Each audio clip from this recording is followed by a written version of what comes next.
Olá, companheiros e confrades, Eno apaixonados, sejam todos muito bem-vindos a mais um episódio do podcast Eno Experiências. Hoje eu quero convidar você para conhecer uma história que começou muito longe das grandes cartas de vinhos, longe das degustações também dos grandes restaurantes de São Paulo. É uma história que ela começou no interior da Paraíba e que foi sendo construída com trabalho, curiosidade, estudo, coragem e muitas oportunidades agarradas pelo caminho. O nosso convidado de hoje é um daqueles profissionais que eu tenho o privilégio de chamar de amigo há mais de 20 anos. Meu querido amigo Sérgio Júnior de Oliveira. Serginho, seja muito bem-vindo ao Eno Experiências. Que alegria receber você aqui, meu amigo. Obrigado, Fábio. A alegria é minha de poder compartilhar esse momento com você e dizer que é uma satisfação imensa estar nesse bate-papo com você, mesmo que de forma virtual, mas de coração estamos juntos. Pois é, meu querido, faz mais de 20 anos que a gente se conhece. Eu conheço o Sérgio profissional, conheço também o querido amigo, porque a gente compartilhou de degustações, eventos, viagens e muitas histórias do mundo do vinho. Mas, preparando essa entrevista, você me contou alguns capítulos da sua vida que eu mesmo ainda não conhecia. E eu gostaria de começar justamente por esse começo. Sérgio, conta pra gente. Quem que era aquele menino que nasceu lá em Borborema, no estado da Paraíba, uma cidade integrada à região do Brejo Paraibano e que fica a 130 quilômetros da capital de João Pessoa? Como é que era a sua família e quais foram os valores que você trouxe daquela infância que continuam presentes no homem que você é hoje? Cara, sim, é uma coisa bem. Me emociona de falar isso aí. Eu não vim de família abastada, né? O que eu aprendi em casa foi sempre para ser alguém na vida ter que estudar, ter que correr atrás, procurar fazer a coisa certa. Todos nós já tivemos experiência de vida quando moleque, que a gente pegava uma fruta no quintal vizinho e tudo, tal, mas para falar a verdade, cara, o que fica é o que passaram de bom para a gente, né? E é aquela coisa, eu fui estudando, estudando, tive a oportunidade de fazer um concurso público na época, lá em 96, era um concurso público federal, pena que era temporário, né, era do IBGE, mas é uma coisa que me dava um certo retorno financeiro para a época, né? Isso a gente está falando de 30 anos atrás, né? Eu fiz esse concurso, não por sorte, mas por estudo eu passei em primeiro lugar, como o concurso era o trabalho era temporário por 5 meses, então chegou a vez que acabou aquilo ali e eu pensei, né? Eu não vou ficar esperando as coisas caírem do céu aqui e simplesmente acontecer, porque o que eu quero não está aqui. E eu jamais imaginava de trabalhar em restaurante um dia que eu viesse para São Paulo. Eu já tive uma experiência na Paraíba, num hotel que tem lá vizinho à minha cidade, de trabalhar servindo. E foi uma coisa que eu acho que aquilo ali, de uma certa forma, foi o começo de tudo. Aí, como terminou o trabalho no IBGE, vim para São Paulo de ônibus, não foi de avião, não foi essa facilidade que as pessoas têm hoje, né? Quando aquele ciclo terminou, que veio então uma decisão enorme, sair da Paraíba e tentar a vida em São Paulo. Cara, isso é uma decisão muito difícil que deve passar na cabeça de milhões de pessoas, não apenas para São Paulo, Sim, mas ir para outros países, né? qualquer lugar, Enfim, isso. qualquer lugar. O que que passava pela cabeça daquele jovem no momento que você decidiu, então, deixar a sua terra e ir para uma cidade como São Paulo? Tinha algo, porque acabou o serviço temporário. Naquele momento, tinha algum plano ou simplesmente você sabia que precisava buscar uma nova oportunidade? Foi começar do zero, com a cara e a coragem. Não teve facilidade de já vir para cá com o trabalho certo. Não, foi depender de amigos que pudessem me indicar para trabalhar num lugar e tudo. E assim, eu não fui trabalhar já num restaurante, né? Eu comecei aqui em São Paulo a trabalhar no supermercado. Nunca me vi fazendo isso, mas eu agarrei o que a vida me ofereceu. E eu lembro que você ter me falado sobre essa experiência tua do supermercado, porque você chegou, eh, trazendo a força e a vontade, e por algumas dessas coincidências da vida que só faz sentido quando a gente olha a história, né, depois que o tempo passa, você foi parar justamente lá na seção de bebidas. E estava começando então a despertar em você uma curiosidade verdadeira pelo universo de bebidas e especialmente de vinho. Como é que fluiu essa história? Aquela coisa, Fábio, você sabe que na década de 90, o acesso a bebidas em geral aqui no Brasil era totalmente diferente de hoje em dia. Hoje a gente tem uma enorme oferta aí de produtos do mundo inteiro, independente de qual bebida seja, seja vinho, seja uísque, seja gin, rum, aguardente, destilados em geral, né? E assim, eu achei pequeno que o supermercado ficou pequeno para eu saber só daquelas bebidas que eu trabalhava naquele supermercado. Era uma coisa bem, bem resumida, então eu precisava de algo que eu procurasse buscar mais conhecimento e entendimento. E o curioso é que, mesmo eu com 19 para 20 anos naquela época, eu, eu tinha ansiedade que chegasse logo aqueles 2 dias para ir na banca de jornal, comprar o jornal, não em si pelo jornal, por aqueles cadernos específicos. E aí veio o restaurante, é isso? Surgiu de eu trabalhar num restaurante depois que eu saí do mercado. Um Entendi. mercado que na época foi arrendado, inclusive o dono desse mercado hoje é um dos maiores comerciantes da área de vinho no Brasil, que é o dono do Empório Fricaneca. Sou Mário. Nossa, Isso, ele foi meu primeiro cliente, sabia? imagino sim. Sou E para Mário. você ver que eu jamais imaginaria que a vida ia nos aproximar, não trabalhando junto, mas trabalhando com algo que a gente tem em comum, o vinho. E aí, Sérgio, então, mas quando você entrou no restaurante, naquela conversa que a gente estava tendo, você não foi diretamente para o salão.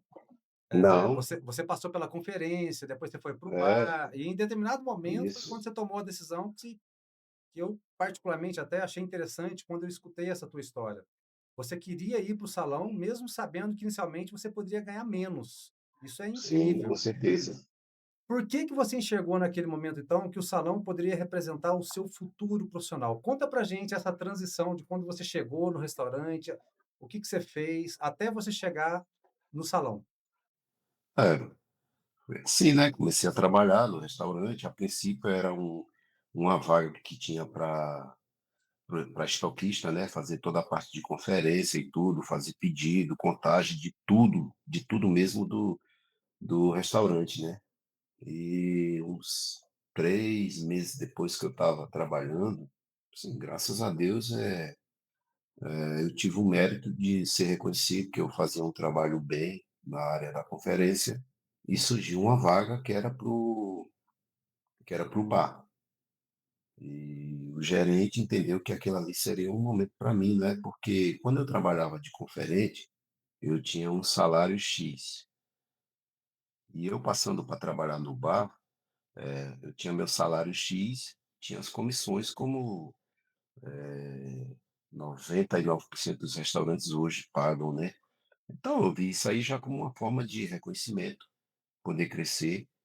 É um restaurante que faz parte da minha vida, apesar de não existir mais esse restaurante hoje, né? Mas é um restaurante, sim, que eu guardo com muita gratidão as portas que ele me deu ao entrar lá. E daí eu fui para a área de bar, já comecei a trabalhar outra coisa, né? Totalmente diferente, começar a entender a elaboração dos drinks, os drinks clássicos, que na época era o que era mais corriqueiro, hoje não, que já tem muita coisa aí que os mixologistas desenvolveram, né? Eu acho uma questão bonita tal e tudo, mas eu aprofundei a conhecer os drinks clássicos. Por quê? Sabe da história, tudo tem algo por trás que a gente tem que entender, não é só pegar tal bebida, misturar com tal bebida, eh, tal erva e pronto, tá aqui o seu drink. Não, tem que ter todo um contexto e você saber por que surgiu aquilo ali para poder explicar, porque alguém, uma hora ou outra, vai te perguntar. E quando essa pessoa te pergunta, ela sabe e está fazendo o teste, ver se você realmente sabe. E aí foi nesse momento, então, que a oportunidade apareceu, porque você foi para o salão como ajudante de garçom e poucos É, dias depois, a exatamente. contragosto do meu gerente na época, porque eu falei, não, eu quero ir para o salão. E ele falava assim, poxa, mas você vai, se for trabalhando de ajudante de garçom, você vai ganhar menos do que trabalhando no bar. Eu falei, eu sei, mas não tem problema, isso aí é uma coisa. Depois vai surgir uma vaga de garçom e eu vou querer agarrar. Foi isso que eu falei para ele. Falei, eu quero essa chance. E foi onde ele me deu a chance. E eu passei 28 dias trabalhando, foram os 28 dias corridos do mês de fevereiro de 99. Aí foi onde eu tive a oportunidade de passar para garçom, eu já sabia abrir uma garrafa de vinho, sabia fazer o serviço do vinho, já tinha uma noção de uvas, de regiões produtoras, de poder explicar, apesar do acesso a vinho naquela época, no restaurante que eu trabalhava, ser bem resumido. Então não era uma coisa fácil. Se eu te falar o nome dos vinhos que a gente trabalhava naquela época, você assim, não desmerecendo os vinhos. Você vai dar risada. Mas faz parte da nossa história, faz parte da nossa tradição. E ó, antes de mais nada, eu sei que você está com uma taça de vinho aqui. Saúde para você, meu amigo. Cheers, Viva, para que a gente possa viva. ter muitos, muitos, muitos momentos como esse, porque até esse momento, e até eu quero até por isso que eu quis fazer essa parada aqui um pouquinho, porque existe algo, na minha opinião, na minha observação, que atravessa toda a sua história profissional, toda a sua trajetória profissional, que eu conheço, né? Que é Sim, a curiosidade. Porque lá no bar, você estava observando cada detalhes. Você estava também de olho no salão. Você queria entender a comida que estava sendo servido. Você queria entender as bebidas. Você queria entender o serviço. Você estava de olho em tudo ali que estava acontecendo. Sérgio, quanto que dessa curiosidade foi responsável pelo profissional que você acabou se tornando? E vamos pensar que esse programa tem milhares de jovens que estão começando hoje na hospitalidade e eles podem aprender com essa disposição de observar e aprender antes mesmo de ocupar determinado cargo. Quanto que essa observação faz de você quem é você hoje?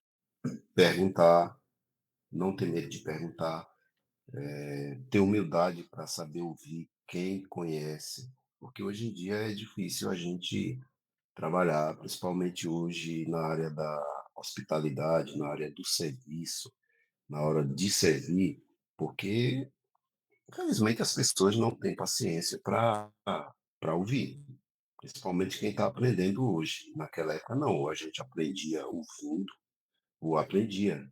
E assim, uma coisa que foi fundamental para mim. Isso aí foi importante, porque se eu fosse um cabeça dura, quantas vezes eu não teria caído? Olha que impactante isso, cara. E vamos lembrar que esse restaurante foi o La Boca Romana. É uma casa Isso, que fez parte de uma época muito importante da gastronomia paulistana. Então começou lá no supermercado do Mário, depois esse outro capítulo que foi importante com o restaurante La Boca Romana. E aí chegou o terceiro capítulo que você me comentou, que na verdade foi um capítulo fundamental da sua carreira profissional quando você começou no Empório Ravioli. E você me foi, disse que ali aconteceu uma verdadeira virada de chave. foi a virada O de que que chave. mudou? O que que mudou na sua relação com o vinho quando você chegou então ao Empório Ravioli e começou a frequentar as degustações com mais regularidades? Lembrando que o chefe Ravioli, o Roberto Ravioli, é uma referência, né, de gastronomia para todo o Brasil e para o mundo. Sim. Tá junto com o Bruno Stipe lá na FIC, na Federação Italiana de Cozinha, né, de Cuochi. O que que isso impactou para você na carreira profissional do mundo do vinho com essa experiência que você teve com ele? 7, 8 meses depois que eu recebi a oportunidade que eu ganhei a oportunidade de trabalhar, ser promovido de ajudante de garçom para garçom, só para você ter uma ideia, no restaurante anterior, lá do Carumana, a gente tinha em torno de 12 rótulos de vinho na carta. Eram vinhos comerciais, até aquele famoso da garrafa azul tinha, só para você ter noção do que a gente trabalhava na época. Eu vendi muito, o famoso E Liebfraumilch. o próprio, exatamente. Quando eu cheguei no Empório Ravioli, eu não sabia o que era um Brunello de Montalcino. Eu não sabia o que era um Barolo. Então aquilo ali para mim foi assim, poxa, quê? Quando eu olhava para as cifras do vinho, eu, puxa, eu preciso entender isso aqui. Então, se eu quero entender, eu tenho que procurar alguém aqui que, que conheça, que saiba disso aqui, por que tem aqui. E um dos caras que eu não sei se ele vai lembrar disso. Era o Zequinha, que era o do maître gerente lá do Empório Ravioli. Zequinha é uma pessoa que bateu na minha cara diversas vezes. E assim, eu só tenho que agradecer os tapas na cara que ele me deu, cara. Porque cada tapa na cara que ele me dava, poxa, eu tenho que aprender isso aí. Eu tenho que aprender. Zequinha era um cara já experiente, trabalhou, já tinha trabalhado na Pizzaria Cristal, já estava com o Roberto Ravel há um bom tempo. Zequinha sabia segurar uma taça de vinho como ninguém, sabia sentir um aroma, como ele falava do vinho, e eu gostava de ver ele falando aquilo ali. Então, assim, também é uma pessoa que faz parte de ser o que eu sou hoje. É um cara que ele serviu como espelho para mim. Até quero mandar um abraço cordial para ele. Semana passada eu estava tomando um vinho e fiz uma postagem, uma coisa interessante que me marcou. Eu postei esse vinho que eu tomei, por incrível que pareça, não é um vinho europeu, é um sul-americano aqui do Chile, um vinho chamado Amélia Chardonnay, um vinho da região do Vale do Limarico, lá de Quebrada Seca. É um excelente Chardonnay. E ele fez um comentário que aquilo ali me tocou. Ele, poxa, o nome da minha mãe, esse vinho. E mandou a mensagem para mim dizendo assim: procura saber quanto é que tá esse vinho aí. Eu disse, pô, Zé, que é o seguinte, ó. Realmente, se eu soubesse que era o nome da sua mãe, eu não teria tomado esse vinho. Mas não se preocupa não que eu vou atrás desse vinho para você. Eu vou te dar esse vinho. Então é assim, tem muitas histórias, cara. Cara, É estou emocionado estudar, aqui, cara. Eu entender, imagino o cara. Zequinha escutando essa história de você, então, cara. Que incrível isso. Eu tô Nossa, falando isso para você impactante. agora. Tô falando isso para você agora. Oh, obrigado. Assim, a chave virou assim 7, 8 meses que eu estava no Labuca Romana, eu fui trabalhar no Empório Ravioli. Cara com uma carta com Tianello, com Brunello do Gaia, com Brunello do Bionde Santi, Sassalouro. Eu lá sabia o que era Sassalouro. É um dos grandes vinhos que eu gosto hoje. Para mim, é assim, são coisas que me marcaram e até hoje, afetivamente, isso aí me emociona, cara. Tem Eu imagino. muita coisa gostosa, assim, para Eu lembro falar. quando a gente estava conversando nos bastidores um pouquinho antes sobre isso, né? Dos áudios que a gente estava trocando também. E foi justamente nessa parte da nossa conversa, dessa parte que você disse uma frase que eu anotei. Eu escrevi essa frase. Você falou assim, cara, eu não posso. Eu anotei porque eu falei assim, eu preciso falar isso para ele, porque isso mexeu também comigo. Fábio, eu não resolvi ser sommelier. As coisas foram Não, acontecendo naturalmente. Cara, eu você achei sabe. tão bonito, porque existe uma grande diferença assim entre escolher uma profissão e você perceber depois de algum tempo, né, que a própria caminhada foi te conduzindo você até ela. Fala uma coisa para mim, meu amigo. Quando você olha Ah, hoje para todos esses primeiros degraus, em que momento que você percebeu, então, que aquela curiosidade pelo vinho já tinha se transformado em profissão? E quando que você começou, de fato, a se enxergar como um sommelier? Fábio, eu vou, antes De responder essa pergunta aí, eu vou falar que o que as pessoas me perguntam hoje, como é que eu virei sommelier? Eu falei, não, eu nunca virei sommelier. Eu não virei, não tem como você chegar, amanhã eu vou ser isso aqui. Não é assim que funciona. É diferente. Vamos supor, eu estou estudando, eu quero ser médico, vou lá fazer a faculdade de medicina. Eu quero ser dentista, vou lá fazer a faculdade de odontologia. Eu quero ser enfermeiro, vou fazer a faculdade de enfermagem. Vinho é diferente, cara. Vinho é diferente. Eu acho que eu jamais eu ia ser um sommelier se eu chegasse e dissesse assim: eu quero ser sommelier, vou fazer o curso. Tem muita gente aí hoje que, infelizmente, faz um curso e sai dizendo aí aos quatro cantos que é sommelier. Me desculpe, mas eu respeito o que cada um quer falar, mas entra num vídeo e sai no outro. Primeiro, você tem que gostar. Segundo, você nunca está sem estudar, porque o vinho muda da safra, muda tudo. É outra história. É diferente você pegar um refrigerante. Refrigerante vai ser o mesmo sabor a vida inteira. Aquela cerveja que você gosta vai ser o mesmo sabor a vida inteira. Aquele uísque específico que você gosta vai ser igual a vida inteira. Com vinho, não. Com vinho é diferente. Você pega um vinho verde de uma safra específica, 2021, vamos supor. Aí pega um de 2023. Olha as diferenças, as características que isso aí vai te mostrar. E você tem que estudar. Se você não estudar, você não vai entender nada. Você só vai dizer, está diferente. Esse está parecendo com isso, tá? É muita coisa assim que às vezes a gente acha que é técnica, mas não é. É aquele momento, é o momento. E quando então que você percebeu, você falou assim, cara, eu sou um sommelier? Aquele momento que você fala assim, cara, hoje eu me enxergo como sommelier. De fato, hoje eu sou um sommelier. Posso falar para todo mundo com muito orgulho, eu sou um sommelier. Primeiramente, as oportunidades que a gente recebe. A oportunidade que eu recebi lá no Ravioli foi de quê?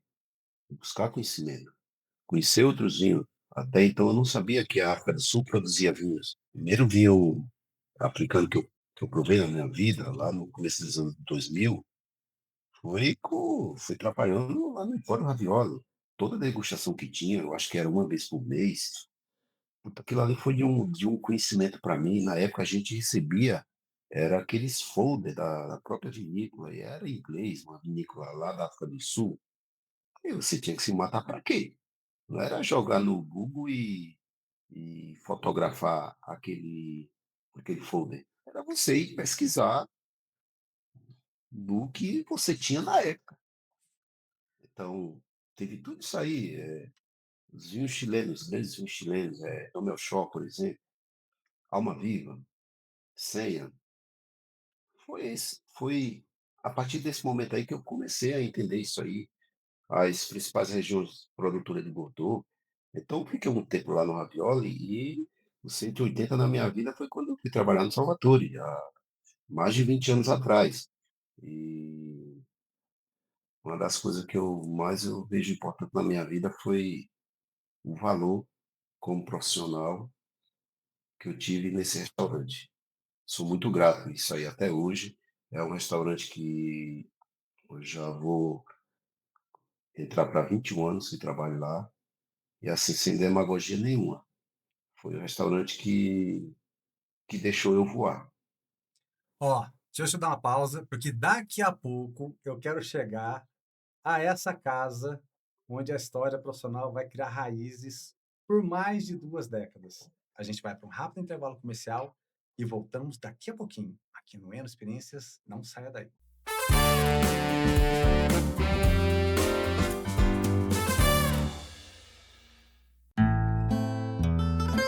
No Douro, em Taboaço, a Quinta das Herédias é um lugar onde a história se mede em séculos. Com raízes ligadas ao Mosteiro de São Pedro das Águias, um marco do legado cisterciense que vigia estas encostas, a propriedade preserva o que tem mais de raro: vinhas velhas com mais de 130 anos, verdadeiros monumentos vivos. Destas vinhas nascem vinhos de concentração e complexidade singulares. E a experiência vai além da taça. A antiga casa da família se prepara para dar origem a um destino charme, onde o silêncio do vale, a paisagem do Douro e a hospitalidade se encontram. Quinta das Herédias. Provar o passado e o futuro do Douro numa única experiência.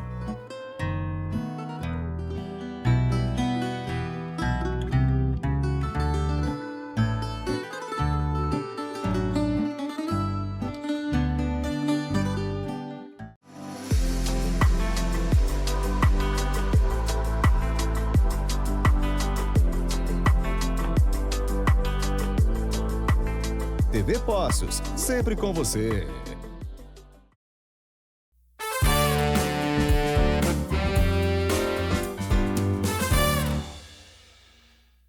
Sérgio, agora a gente chegou a um capítulo praticamente que se confunde com a sua própria trajetória profissional. Você foi aprovado para começar a trabalhar no Salvatore. O que que você encontrou? Como é que foi o cenário que você encontrou ali para transformar essa oportunidade de emprego em uma relação profissional de mais de 2 décadas? E, principalmente, quais foram os desafios ali no início, quando você assumiu a responsabilidade dentro dessa casa? Você sabe que trabalhar muito tempo no lugar requer o quê? Trabalhar bem e ter a confiança. Confiança de quem está te pagando e dos clientes no dia a dia. E também de teus próprios colegas de trabalho, né? Você não chega ali só. E eu cheguei de Salvador e tal, eu tive o suporte para me engajar de vez.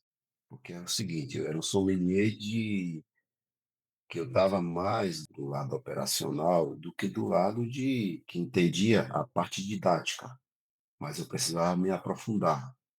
E um curso de sommelier, às vezes as pessoas falam assim, nossa, mas o sommelier é muito caro. É caro, sabe por que é caro? Porque não é uma coisa simples.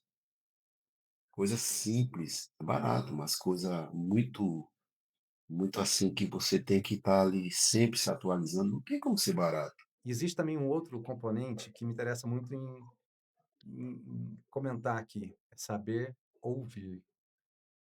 Porque nem sempre o melhor vinho para aquele cliente vai ser necessariamente o vinho que o sommelier escolheria para ele naquela ocasião. Para você, qual que é a diferença entre um sommelier que demonstra conhecimento e um sommelier que realmente presta um serviço de excelência na mesa do consumidor? Respeitar as escolhas do cliente, primeiramente. Não é porque o cliente quer tomar um vinho que custa o valor Y e o cliente do lado toma um vinho do valor X. A gente tem que saber respeitar esse caso aí. É uma coisa difícil, nem todo mundo trabalha dessa maneira, mas a forma correta é essa: é respeitar o gosto do cliente, é saber respeitar do cliente o que é que ele quer pagar, o que ele pode pagar e o que ele quer. E, Sérgio, ao longo desses quase 21 anos, passaram pelo Salvatore milhares de clientes. São pessoas anônimas, são empresários, artistas, atletas, personalidades. Lembro até de um programa de televisão, uma vez num domingo eu assisti nessa televisão, um abraço para o Sérgio do Salvatore.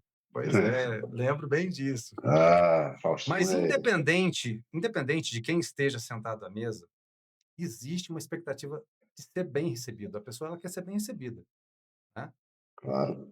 Depois de tantos anos trabalhando com o público, o que que você aprendeu sobre hospitalidade? O que que faz realmente alguém terminar uma refeição e falar assim, ó, eu desejo voltar sempre nesse restaurante? É uma pergunta boa. Eu acho que aprender hospitalidade, sabe o que é? Se atender o cliente que vem hoje no almoço com o PJ, ele vem de segunda a sexta, quando é no final de semana, ele leva a família dele naquele mesmo restaurante, pelo serviço, pela comida. E outra coisa também que eu falo, hospitalidade não é o valor que você está pagando. é a experiência que você está vivendo ali. Tem isso aí.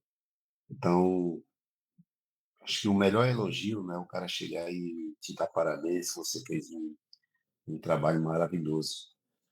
Você está vendo aquele cliente ali dia e noite.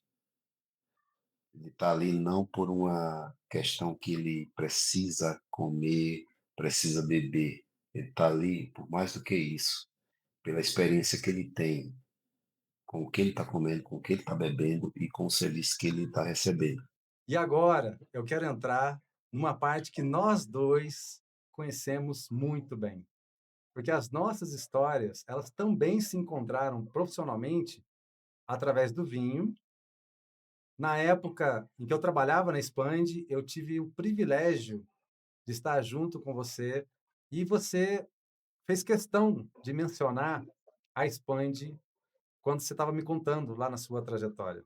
O que que a Expand representou na sua formação e no acesso que você começou então a ter a produtores, degustações, o próprio conhecimento de vinho e principalmente as experiências que você guarda até hoje?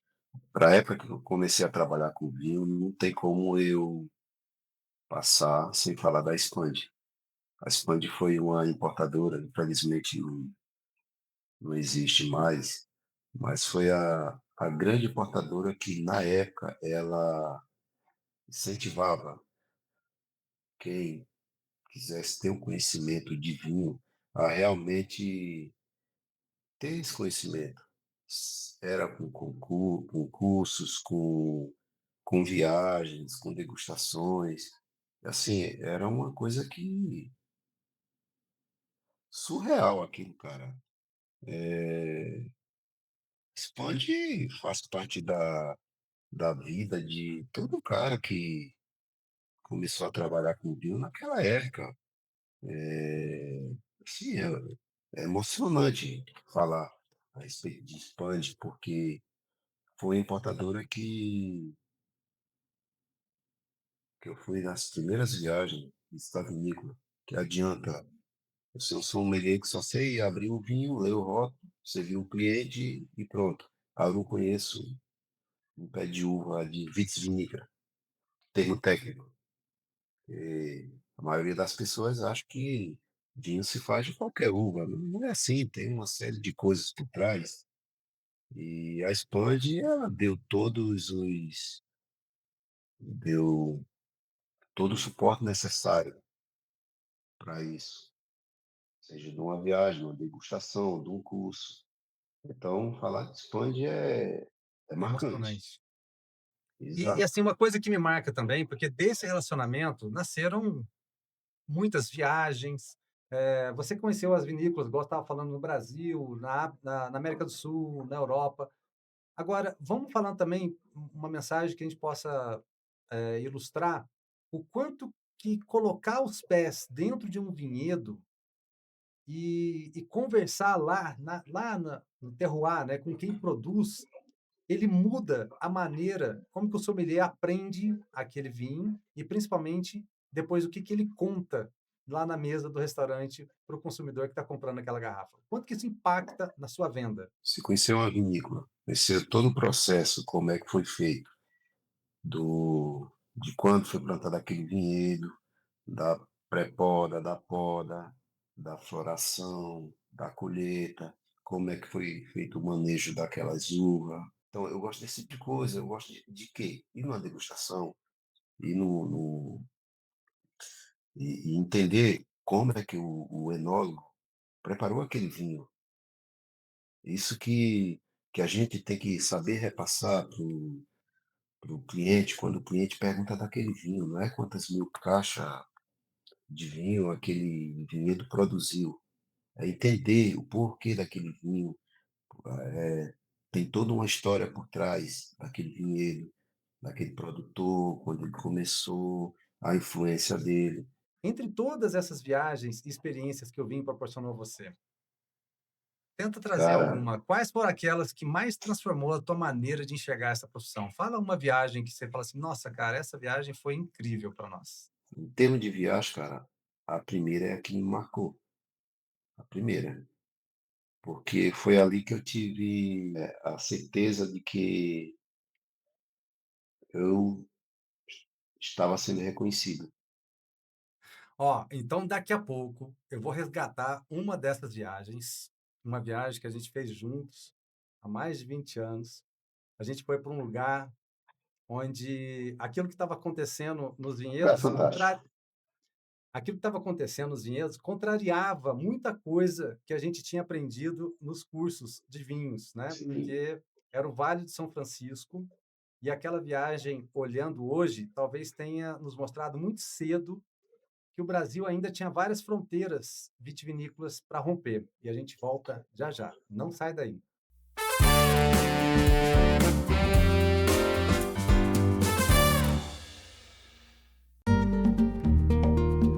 No coração do Dão, em Oliveira do Conde, a Quinta do Ribeiro Santo é uma referência do Dão moderno. Respeito pelo terroir e com uma leitura contemporânea da região. Seus vinhos se destacam pela precisão, frescor e equilíbrio, refletindo os solos graníticos e a altitude das vinhas. A casta em cruzado tem papel central, reconhecida pela crítica por unir tensão, profundidade e elegância. E no enoturismo, cada visita vira experiência. História, tradição e momentos inesquecíveis. Quinta do Ribeiro Santo, Dão. Autenticidade e futuro em cada taça.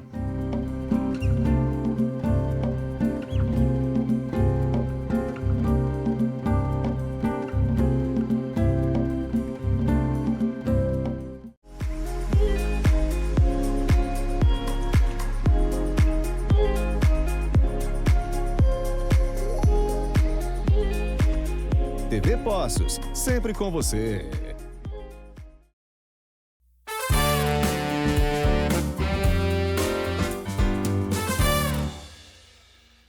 Se a minha memória estiver correta, foi por volta de 2007 ou 2008. Não vou saber exatamente se foi 2007 ou 2008. Naquela 7. época, 2007. Naquela Isso. época, lá na Expand, eu me recordo que na vinícola, o sócio da vinícola era o enólogo português Carlos Lucas, que produzia os Perfeito. vinhos da Dão Sul, e tinha o É Júnior Júnior. também, que era o João enólogo Santos. João Santos, um amigaço nosso, né? E a gente teve, Exato. então, o privilégio de organizar uma viagem com alguns clientes para conhecer um projeto absolutamente diferente lá no Vale de São Francisco. Petrolina. E você estava comigo. A gente foi conhecer a Exato. vinícola Rio Sol, e lá no Vale de São Francisco, que tinha a margem do Rio São Francisco, margeando lá a vinícola. Aquilo era fascinante, porque nós tínhamos aprendido durante anos que as grandes regiões vitivinícolas estavam tradicionalmente concentradas aproximadamente entre os paralelos 30 e 50 dos hemisférios norte e sul, onde as estações do ano são mais bem definidas. Nós estávamos, então, visitando um projeto próximo ao paralelo 8, que, inclusive, depois isso deu nome a um dos seus vinhos. O que ficou na sua memória daquela viagem? Quando você chegou ao Vale de São Francisco e viu aquilo acontecendo diante dos seus olhos, qual foi o impacto para você, como profissional do mundo vinho, sobre tudo que você tinha aprendido até aquele momento? Primeiramente, eu não via aquilo ali só como uma região de fazer vinhos adequados, vinhos excelentes, vinhos finos. Eu vi aquilo ali, uma coisa que me marcou é que foi um dos projetos sociais mais bonitos que eu já vi, cara. Aquilo ali, para mim, o que me chamou a atenção foi essa parte de querer levar para um lugar que temos de vinho, era um lugar inóspito, de outras culturas e tudo tal, e você fazer, tirar leite de pedra, produzir o que não era produzido ali. Tinha as plantações de uvas, uvas de mesa, que são as chamadas vitis labrusca, que são uvas para fazer suco e para consumo in natura. E, de repente, vinhedos de vitis vinícola. Então, eu vejo isso aí como um dos maiores projetos sociais que o vinho agregou. Eu acho que em lugar nenhum do mundo se viu aquilo ali. É lógico que hoje em dia as coisas tem se desenvolvido mais e tem muito lugar bacana aí produzido vinho, mas primeiramente tem esse lado social. E em determinado ponto do vinhedo, eu lembro que a gente chegava assim numa esquina, a dependendo da direção para a qual a gente olhava, a gente encontrava parcelas assim em diferentes momentos do ciclo vegetativo da videira. Você olhava assim, ali tinha a primavera, aqui tinha o verão, atrás do Era sul para quatro oeste é o estações outono, do ano, as 4 eram estações do ano quatro numa estações esquina. do ano num quadrado. Quase 20 anos depois, a gente olha para aquela experiência e vê o tanto que ela nos ensinou, né, sobre a capacidade que o Brasil tem de encontrar os seus próprios caminhos no mundo do vinho. Agora, antes desse episódio, você me falou uma coisa que também me chamou atenção, que é outra anotação que eu fiz.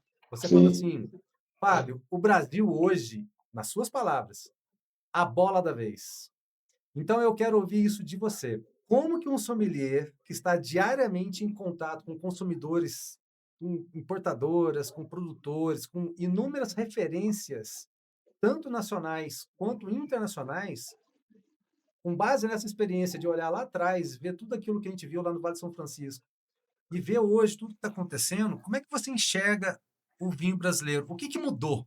Mudou muitas coisas. A forma como o produtor hoje vê o vinho brasileiro. O vinho brasileiro antigamente era taxado com um vinho qualquer, um vinho de garrafão. Hoje não. Hoje o vinho brasileiro tem qualidade. Eu sei que o preço às vezes não é acessível a todos, mas é um vinho que mostra o que a gente espera daquele vinho. Várias regiões produtoras hoje, eu já tive a oportunidade de provar de Brasília, vinho de Brasília. Então, quando era que isso era possível antes? Aí hoje temos regiões produtoras fora do eixo vou falar um pouco do Nordeste, fora do eixo do São Francisco. A gente tem umas vinícolas lá, região da Chapada da Diamantina, que produz um excelente espumante, um vinho branco, à base de Sauvignon branco, bem característica frutada, maravilhoso o vinho. Então, essa diversidade, assim, nós temos vinícola hoje, projetos que eu acho que vai dar muita coisa a entender futuramente. Mato Grosso, Chapada dos Veadeiros, tem essa coisa hoje da colheita de inverno aqui em São Paulo, em Minas Gerais, que eu acho um movimento maravilhoso. Estão produzindo N vinhos maravilhosos, vinhos premiados aí pelos maiores especialistas do mundo. E são vinhos que estão aqui ao nosso alcance. Por que pagar R$ 200 num vinho importado, se a gente tem um vinho maravilhoso aqui de R$ 200? A síndrome de vira-lata diz, vinho brasileiro não presta. Por que é que eu vou pagar R$ 200 no vinho brasileiro se tem um vinho melhor lá de fora por R$ 200? Não, a questão não é vinho melhor. Vinho é momento, é, o, é o que o cara dedica da vida dele para fazer aquilo ali. Então, às vezes a gente precifica o produto sem saber o que tem por trás daquilo ali. Eu, sinceramente, eu não entendo o porquê da precificação que as pessoas impõem num produto sem saber o conteúdo. É muito importante você tocar nesse assunto, porque essa transformação, ela não está acontecendo realmente somente nas regiões que tradicionalmente a gente associava ao vinho brasileiro, né? Nos últimos anos, a gente tem acompanhado o surgimento e a consolidação de novos terroirs que está realmente revolucionando o panorama do vinho brasileiro no mundo. E eu estou vivendo Sim, isso muito de perto, né? Aqui em Poços de Caldas. Aqui é um solo vulcânico que aqui em Águas da Prata, em Andradas, em Caldas, em Espírito Santo do Pinhal, toda a região aqui está surgindo inúmeras vinícolas, fora o trabalho que já tem de história, né? Porque aqui existem vinícolas centenárias. As pessoas falam assim, sim, tá começando a produzir vinho agora. E não, existem muitas histórias, inclusive foi um dos episódios que eu gravei aqui recentemente. E o meu pai fazia vinho na cidade de Caldas. Infelizmente, ele não está mais aqui, mas eu estou muito ligado a isso aí. Ah, Então, deixou um legado, né? exatamente. Então, especialmente aqui no sul de Minas, né, na Mantiqueira, em regiões vizinhas, com a produção também dos chamados vinhos de inverno, o que está tendo de desenvolvimento dessa técnica da dupla poda é incrível. E quando essas regiões brasileiras estão despertando, então, a curiosidade de muita gente, a gente começa a perceber que as pessoas estão enxergando o espaço que os vinhos produzidos dessa forma podem conquistar espaços nas cartas dos grandes restaurantes. A pergunta é: esse preconceito que você colocou, será que tá só. Porque quando você vai na Itália, o cara lá praticamente só tem vinho italiano, né? Você vê lá, e vou além, né? Se você for lá no Piemonte, você só vai ver É vinho só do veio do Piemonte. Piemonte. Você vai na Toscana, só tem vinho da Toscana. Então, assim, existe realmente uma defesa, um bairrismo muito grande.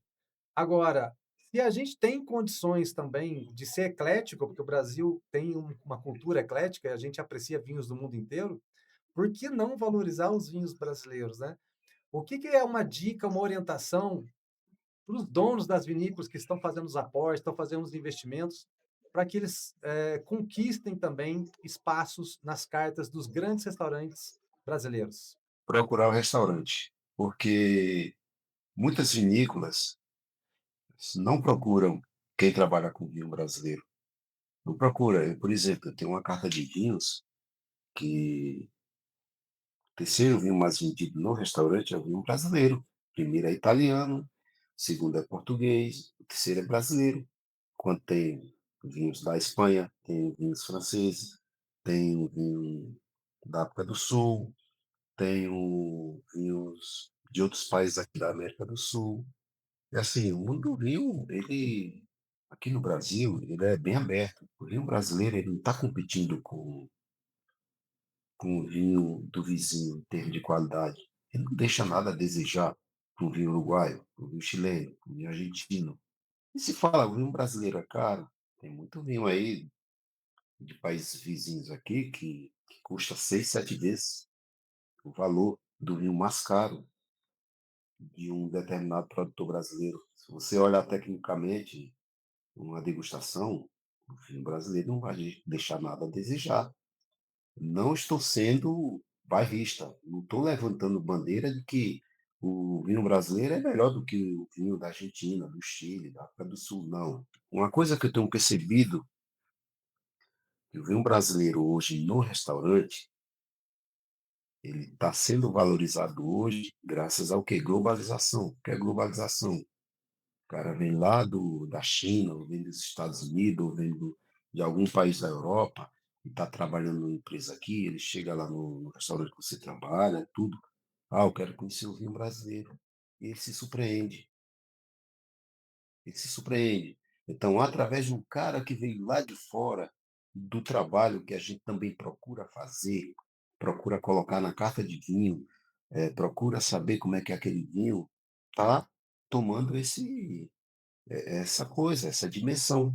Porque se existe uma coisa muito interessante nisso tudo, Sérgio, há quase 20 anos a gente viajou junto, então, para conhecer um Brasil vitivinícola que estava lá rompendo já uma fronteira. Aquilo lá já era rompendo realmente as tradições vitivinícolas mundiais. E agora existe outro Brasil vitivinícola que também está se apresentando e dessa vez está conhecendo assim muito de perto de tudo, né? Por exemplo, eu aqui em Poços de Caldas eu estou a 10 quilômetros da Casa Tes, que ganhou prêmios. Você está no meio Hoje meio está da nata, borbulhando. Estou no meio do caldeirão aqui, está borbulhando. está no meio da E é por nata. isso que eu quero, por isso que eu quero aproveitar. Você sabe o que eu vou falar agora. Vou aproveitar que a gente está falando de vinho brasileiro para te fazer um convite publicamente. Mas antes, eu preciso contar para quem está assistindo a gente uma historinha. Para você que está nos assistindo e ainda não conhece o restaurante Salvatore, fica aqui também a minha recomendação pessoal. O restaurante ele está localizado no coração do Itaim Bibi, o bairro Itaim Bibi, lá na cidade de São Paulo, na rua Salvador Cardoso. É uma casa de cozinha italiana contemporânea, com uma longa história de hospitalidade e uma relação muito especial com o vinho, principalmente com o serviço desse meu querido amigo Sérgio. Entra aí no site salvatore.com.br. Lá você encontra o cardápio, os horários de funcionamento, informações sobre reservas. E eu também posso falar como cliente. Abril de 2019, eu estava começando uma história muito importante da minha vida. E eu escolhi justamente o Salvatore para uma noite especial. E esse camarada aqui foi o meu cúmplice. Ele cuidou da reserva, me recebeu, ajudou a preparar aquele momento. E, cara, foi uma noite incrível, a noite que ela disse sim para mim. Ela aceitou e a gente começou a namorar. E isso já faz 7 anos e a gente está junto até hoje. Esse aí serviu como um coração cupido, acertou a flecha lá. Então, o Salvatore e você, meu querido amigo, também faz parte, de alguma maneira, da nossa história. Sérgio, então, antes do meu convite que eu vou fazer, depois de uma pergunta, é uma curiosidade que eu tenho. Porque é uma pergunta relativamente uma coisa muito simples. Depois de tantos anos cuidando dos momentos especiais de outras pessoas dentro do restaurante, você tem dimensão de quantas histórias de vida também passaram pelas suas mãos? E, sem expor, evidentemente, a privacidade de nenhum cliente, existe alguma lembrança ou situação especial que represente para você aquilo que a hospitalidade pode significar na vida das pessoas? Tem várias situações. Tem as corriqueiras, as engraçadas, as situações que do nada um cliente se torna teu amigo do nada. E chega um dia do seu aniversário e você recebe os parabéns de um cliente. Isso é uma coisa que não tem preço.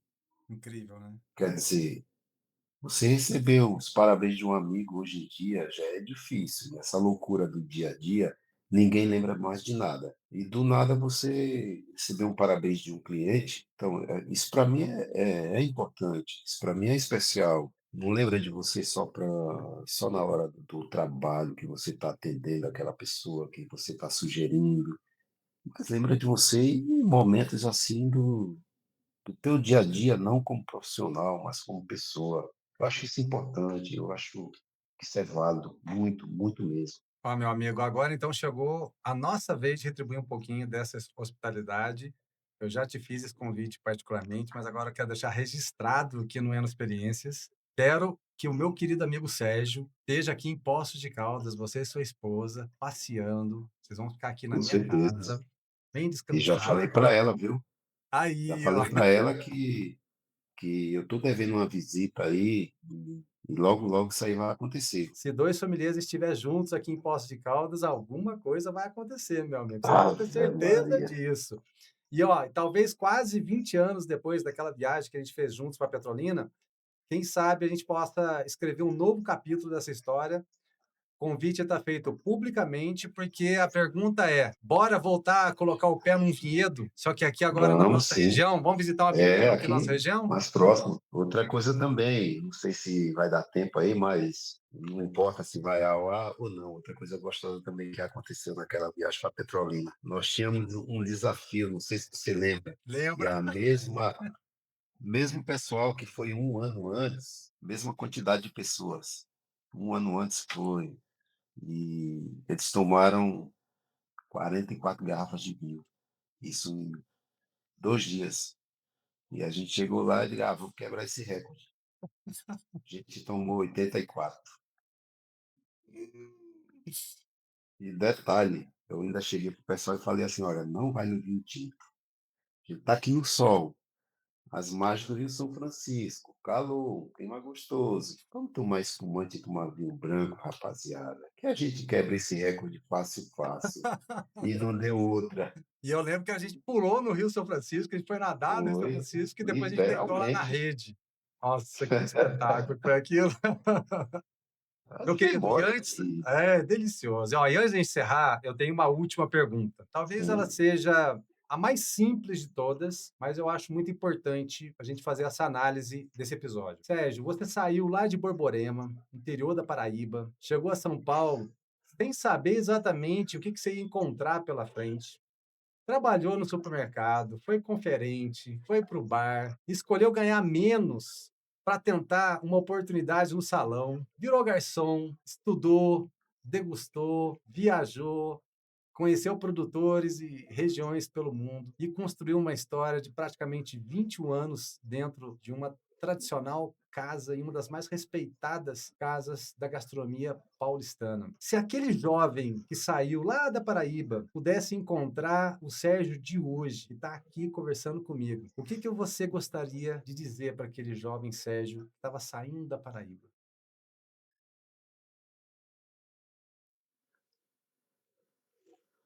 Difícil. Talvez eu falasse assim, você foi guerreiro, hein? Você lutou pra caramba, hein? Você acreditou. Eu tenho certeza disso, meu querido. Me emocionei aqui, cara. Obrigado, obrigado. Meu amigo, antes de eu encerrar oficialmente a nossa conversa, eu quero deixar o espaço para você. Fique muito à vontade para deixar uma mensagem, fazer seus agradecimentos ou dizer alguma coisa que de repente eu não tenha perguntado e que você considere importante registrar aqui no Eno Experiências. A palavra é sua, meu amigo. O momento é de agradecer, né? Gratidão. Minha esposa que tá dia após dia comigo, tá sempre do meu lado, é a pessoa que ela sabe o que é bom, o que é ruim para mim, né? Meus filhos comigo, já sou avô, né? Então eu tenho esse privilégio de já ser avô. Meu filho mais velho já me deu um neto. Meus enteados que não deixam de ser tão importantes para mim quanto os meus filhos. Alguns amigos em particulares também, não vou citar nome, mas acho que alguém vai entender o recado como serve, né? A casa que eu trabalho, uma casa que foi muito generosa comigo em termos de acreditar no meu profissional. Seu Jean Milan foi uma pessoa importante demais na minha vida. Ele me deu muito espaço, ele acreditou, ele sabe como pessoa como é que é a vida. Tem também um grande amigo que foi da área da gastronomia, é um chefe de cozinha. A gente trabalhou muito tempo, dividimos muitas experiências juntos. Hoje ele está num outro projeto, num outro restaurante, mas não menos importante, Igor Viter. Chefe Melão também foi outra pessoa que foi importante na minha vida. O Joaquim Batista foi uma pessoa também que meu superior hierárquico e ele me deu muita força, me deu muito ensinamento e também outra pessoa importante, o Zequinha lá do Empório Ravioli, é um cara que não está mais na área da gastronomia, mas eu jamais vou deixar de pensar nele como pessoa, como alguém que sempre nos apoiou de alguma forma, né? Tudo isso aí, cara. E assim, se faltou algum nome aí, peço minhas desculpas, mas no coração continua. É isso aí. Meu amigo, eu quero também te agradecer muito pela sua amizade, por compartilhar a sua história com a gente e também por representar uma coisa na qual eu acredito profundamente, que por trás de cada grande profissional existe uma caminhada que quase ninguém vê.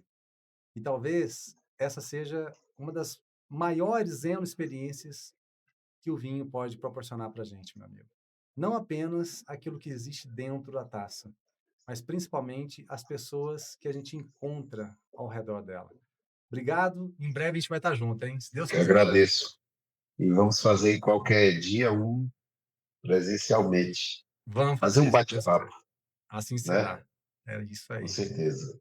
Tá vendo, minhas confreiras, meus confrades? Assim a gente chega ao final de mais um programa Eno Experiências. Hoje a gente conheceu a história de Sérgio Júnior de Oliveira, uma trajetória que começou lá no interior da Paraíba, atravessou diferentes funções dentro da hospitalidade e encontrou no vinho não apenas uma profissão, mas um caminho construído ao longo de décadas. Se você gostou dessa conversa, se inscreva no nosso canal, compartilhe esse episódio e acompanhe o Eno Experiências também nas nossas plataformas digitais. Porque histórias como a do Sérgio nos lembram que vinho é cultura, vinho é gastronomia, vinho é território, trabalho, mas acima de tudo, pessoas. E lembre-se sempre, viver é brindar com a alma. É um abraço, pessoal.